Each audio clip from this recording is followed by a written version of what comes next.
नमस्कार, मैं भाग्यराज आप सभी का स्वागत करता हूं राजंस करियर के इस ऑनलाइन प्लेटफॉर्म पर। आज हमारा जो टॉपिक रहेगा वो है ईएमएफ इक्वेशन ऑफ ट्रांसफार्मर। बहुत सारे स्टूडेंट लोगों को ये डाउट होता है कि सर ईएमएफ इक्वेशन निकाला कैसे जाता है, तो मैं आपको आज एकदम रामबाण इलाज बताऊंगा इसका कि ये कैसे बनेगा। और ये हर एसी जगह पर, जितने भी एसी सप्लाई होते हैं, जो भी एसी मशीन होता है उस जगह पर आप इसको यूज कर सकते हैं, ठीक है ना। तो वीडियो से बने रहिए। स्टार्ट करते हैं हम लोग ईएमएफ इक्वेशन। तो ईएमएफ के नाम से समझ आ रहा है बेटा ईएमएफ होता क्या है। तो ईएमएफ का फुल फॉर्म होता है इलेक्ट्रोमोटिव फोर्स। एक वह फोर्स जिससे क्या होता है, कोई भी किसी भी सर्किट में ना इलेक्ट्रॉन्स का क्या हो, फ्लो हो जाए। या बोल सकते हैं कि भाई हम लोग तो यही मानते हैं ना इलेक्ट्रिसिटी में कि जिस डायरेक्शन पे इलेक्ट्रॉन जाता है उसके अपोजिट डायरेक्शन पे करंट फ्लो होता है। तो इलेक्ट्रोमोटिव फोर्स का ही हम किसी एसी मशीन में इक्वेशन कैसे बनाएंगे। तो एसी मशीन में हम इक्वेशन बनाने के लिए सबसे पहले तो एसी का ग्राफ बनाने आना चाहिए। तो आपको मालूम है कि एसी का ग्राफ कैसे रहता है, तो ये साइनोसॉइडल रहता है, इसको बोलते हैं ज्यावक्री है, ठीक है ना। तो ज्यावक्री में मान लेते हैं ये फ्लक्स का है, ये फाई मान लिया इसको, ठीक है ना। ये जो कर्व जो शो कर रहा है ये टाइम का कर्व है, ये टाइम को शो कर रहा है, ठीक है ना।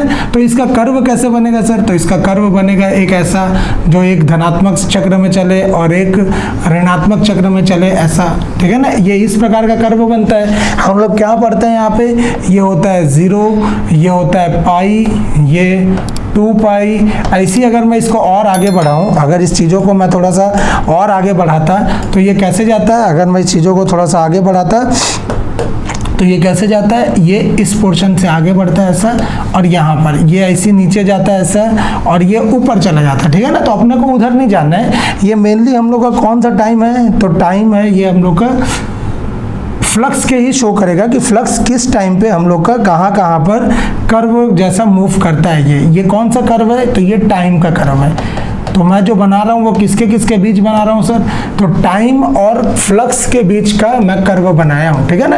आप फ्लक्स की जगह कुछ भी ले सकते हैं, लेकिन फ्लक्स लेने का मतलब होता है, ठीक है। जैसे ये 0 है, पाई है, 2 पाई। तो कोई भी चक्र ना जब जहाँ से शुरू होता है और वापस जब उस जगह पर वापस आ जाता है और फिर से चालू करता है, इसका मतलब वो अपना एक चक्र क्या कर लेता है, पूर्ण कर लेता है। इसे बोलते हैं वन साइकिल। इसका क्या बोलते हैं, एक चक्र, वन साइकिल। और यही वन साइकिल कितने के बराबर होता है, तो 2 पाई। इसी को बोला जाता है टाइम पीरियड। इसको बोलते हैं आवर्त काल, टाइम पीरियड। इसे क्या बोला जाता है, आवर्त काल, ठीक है। तो एक चक्र में कितना आवर्त काल कर रहा है, तो 2 पाई में क्या करता है, कोई भी साइकिल मेरा कंप्लीट होता है। आप किसी को भी कुछ भी बनाएंगे, आपको मालूम होगा कि मैं कहीं पे भी कुछ भी बना रहा हूँ। जैसे मेरा चक्र क्या है, ये 0 से निकल रहा है। जैसे मैं इसको बनाया, ये 0, ये 90 डिग्री, ये 180 डिग्री, ये 270 डिग्री और ये 360 डिग्री रहता है। तो कोई भी चक्र क्या होता है, वापस 0 से चालू होता है और घूम के कहाँ पे आता है, 360 डिग्री में। इसका मतलब है वो अपना एक चक्र खत्म करने में, ये 360 बोलिए चाहे 2 पाई बोलिए, बात एक ही है। क्योंकि पाई को मुझे मालूम है कि पाई बराबर क्या होता है, 180 डिग्री होता है, तो इसलिए यहाँ पर शो कर दिया, ठीक है ना। तो एक चक्र, कोई भी जो कर्व रहता है, अपना एक चक्र कितने में पूर्ण करता है, 2 पाई पर। 2 पाई मतलब 360 डिग्री पर, ठीक है ना। तो इसी चीज को हम लोग यहाँ पे समझते हुए क्या करना है, इसकी वैल्यू को हम लोग को बस पुटअप करना है, ठीक है। हम लोगों ने एक फॉर्मूला सुना होगा, हम लोगों ने इलेक्ट्रिकल में एक बहुत बार नाम सुना है, फैराडे का विद्युत चुंबकीय प्रेरण का सिद्धांत। हम लोगों ने नाम सुना है फैराडे का विद्युत चुंबकीय प्रेरण का सिद्धांत। उसी सिद्धांत से ना, फैराडे का क्या होता है, विद्युत चुंबकीय प्रेरण के सिद्धांत से जो ईएमएफ आता है, ईएमएफ को ई से दर्शाते हैं। ई इक्वल टू क्या होता है, -n D phi upon D T. ये होता है -n D phi by D T. जहां n क्या होता है, तो जहां n होता है वर्तनों की संख्या, नंबर ऑफ टर्न्स। जहां n क्या होता है, नंबर ऑफ टर्न्स, वर्तनों की संख्या होती है, ठीक है ना। n क्या होता है, नंबर ऑफ टर्न्स, वर्तनों की संख्या। D phi by D T को बोला जाता है, D phi by D T होता है rate of change of flux, rate of change of flux, flux में परिवर्तन की दर। इसे क्या कहा जाता है, फ्लक्स में परिवर्तन की दर, यही मेरा फ्लक्स कहलाता है, यही।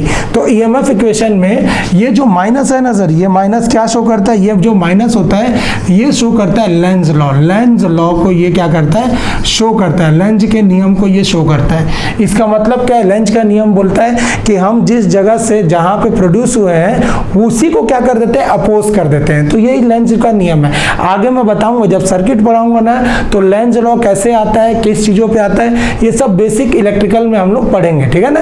अभी आप ये समझ लीजिए कि जो ईएमएफ इक्वेशन का फॉर्मूला होता है वो ये होता है minus N D phi by D T, ठीक है। थोड़े देर के लिए, कुछ समय के लिए मैं मान लेता हूं कि ये जो माइनस है ना, इसको मैं क्या कर लेता हूं, नगण्य मान लेता हूं। मैं मान लेता हूं कि लेंज लॉ क्या है, थोड़े देर के लिए, कि लेंज लॉ क्या है, नगण्य हो गया है। और ये एन की वैल्यू को ना मैं एक मान लेता हूं कि एक टन क्या है, एक नंबर ऑफ वर्तनों की संख्या है, एक दिखा दे रहा है। तो मेरा जो ईएमएफ इक्वेशन आएगा, जो ई आएगा, वो क्या रहेगा, तो ई जो रहेगा मेरा बचेगा सिर्फ D phi upon D T. तो ये डी फाई का मतलब बोल सकते हैं परिवर्तन। आपको लिखे है ना फ्लक्स में परिवर्तन।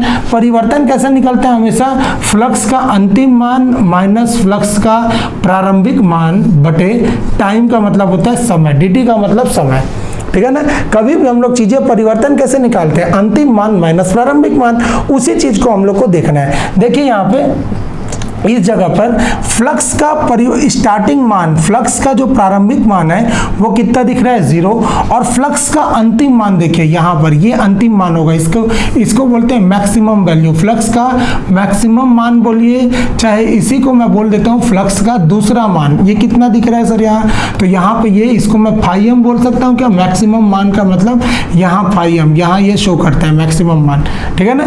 तो मेरा यहाँ पे क्या क्या मिल जा रहा है, तो मेरे को यहाँ पे मिल जा रहा है फाई टू का मान कितना है, तो फाई टू का मान है phi M, minus phi one का मान हो गया था 0 बटे, अब यहाँ पे आएगा समय सर। समय क्या होगा, तो समय देखिए ये होता है पूरा एक टाइम पीरियड, एक पूरा टाइम पीरियड, ये होगा आधा टाइम पीरियड, t बाई 2 मैं बोल सकता हूँ, t बाई 2। फ्लक्स क्या हो रहा है, t बाई 2 समय में पाई चक्र पूरा किया। और ये जो है, ये वाला टाइम जो रहेगा ना, यही टाइम इंपॉर्टेंट है, ये पेपर में भी देता है, ये ऑब्जेक्टिव क्वेश्चन में भी रहेगा सर, इसको ध्यान देना है।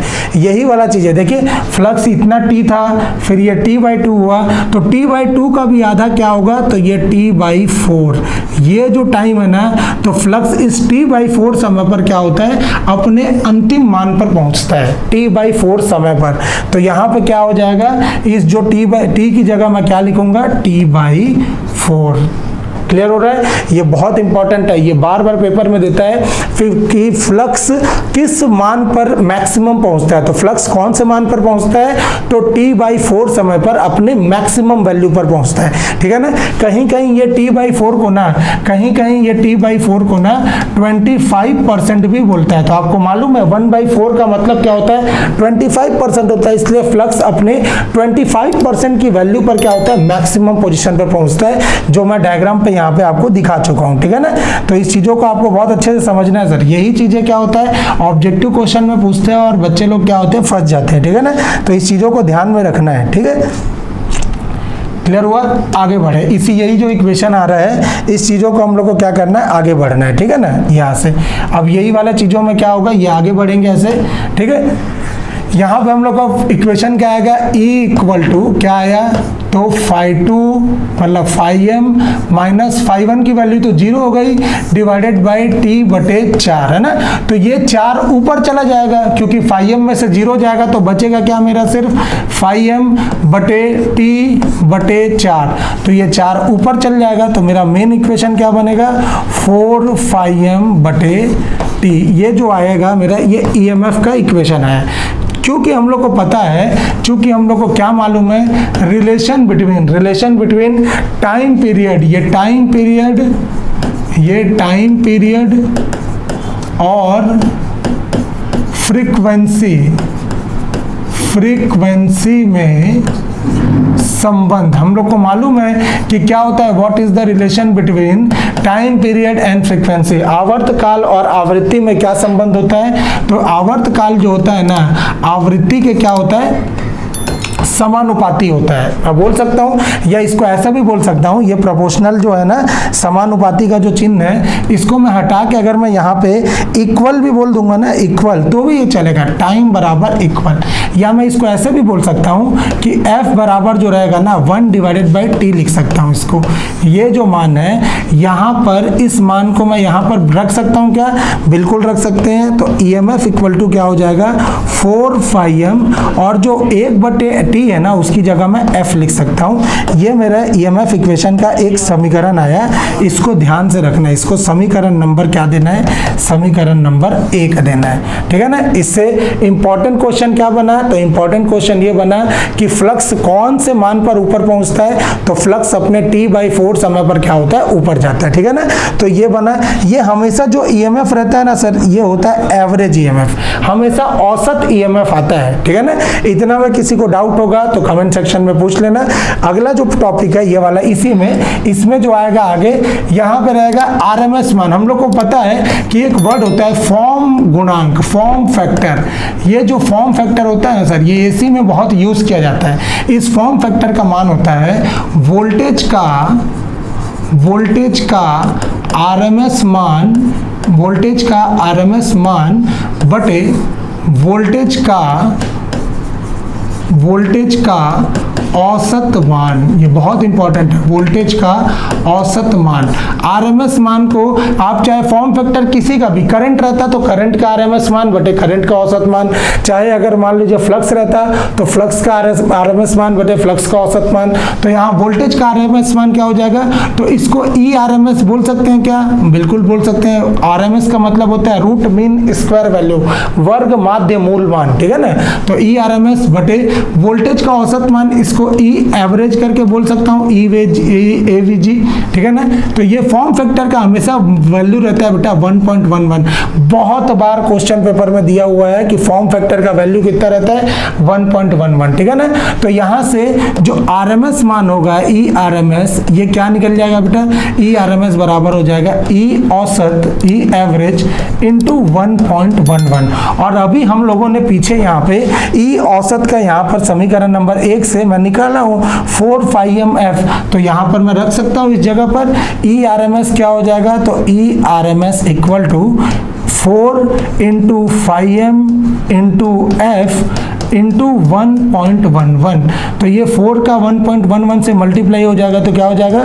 4.44 φmF। और यहाँ पर ये ऐसे है ना। थोड़ी देर पहले हम लोगों ने क्या किया था? n की वैल्यू को 1 माने थे। यहाँ पे मैं दिखाऊं आपको, यहाँ पे हम लोगों ने क्या माना था? n की वैल्यू को। कहाँ गया? यहाँ पे मैंने माना था कि थोड़ी देर पहले n की वैल्यू को 1 मान लिए। अगर मान लो n रहता तो यहाँ पे क्या हो जाता? जो मेरा फॉर्मूला है, यहाँ पर क्या हो जाता? n का मान भी आ जाता। तो ये एक ट्रांसफॉर्मर के EMF इक्वेशन का समीकरण है, एक EMF का समीकरण है, ठीक है ना। यहाँ पर जहाँ पे F फाई क्या है? अधिकतम फ्लक्स है, F क्या है? आवृत्ति है, और N क्या है? नंबर ऑफ टर्न्स है। ये वोल्ट में रहता है हमेशा, वोल्ट, ठीक है ना। तो ये आप चाहे इंडक्शन में पढ़िए, चाहे सिंक्रोनस में पढ़िए, चाहे ट्रांसफॉर्मर में पढ़िए, ये बेसिक चीजें सभी में अप्लाई कर सकते हैं आप, ठीक है ना। इसके बाद मैं आगे आपको बताऊंगा ट्रांसफॉर्मेशन रेशियो क्या होता है, ठीक है। चैनल से जुड़ने के लिए बहुत बहुत धन्यवाद। वीडियो को लाइक और शेयर जरूर करिए। धन्यवाद।